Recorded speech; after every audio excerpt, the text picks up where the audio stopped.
Alors bonjour, je suis content de vous retrouver pour comment demander les conventions de votre pendule et comment connaître la procédure. Alors, tout d'abord, comment on fait?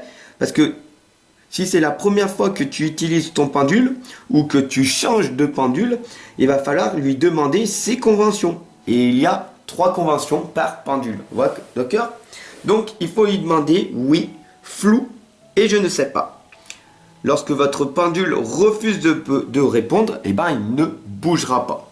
Alors comment on fait pour connaître les conventions de notre pendule et comment on fait pour procéder à cela?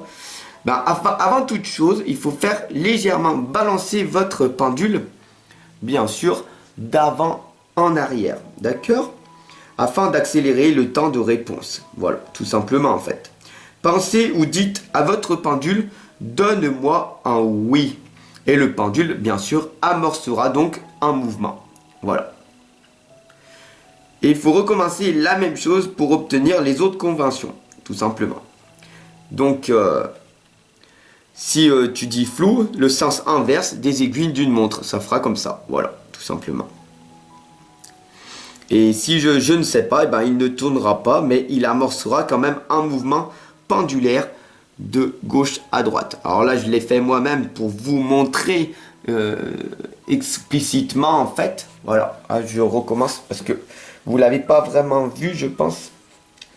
Donc voilà. Ici, si c'est la convention, si vous dites un oui, tout simplement, il va tourner dans le sens des aiguilles d'une montre.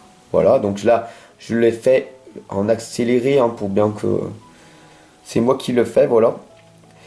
Après, si c'est un flou, eh ben, ce sera l'inverse, le sens inverse des aiguilles d'une montre. Et s'il ne sait pas, eh ben, en fait, il va tourner, mais il amorcera un mouvement pendulaire de gauche à droite. Voilà, comme ça, tout simplement.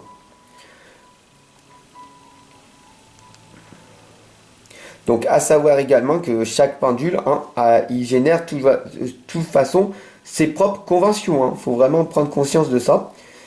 Et cela vient du pendule et non du fait que vous soyez droitier ou gaucher.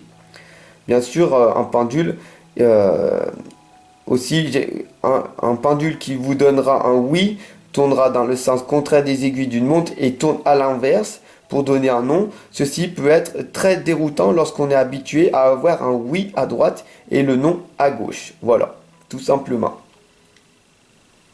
Donc j'espère que ce petit tuto vous aura été utile. Tout simplement, voilà, comment demander les conventions à son pendule en 3 étapes.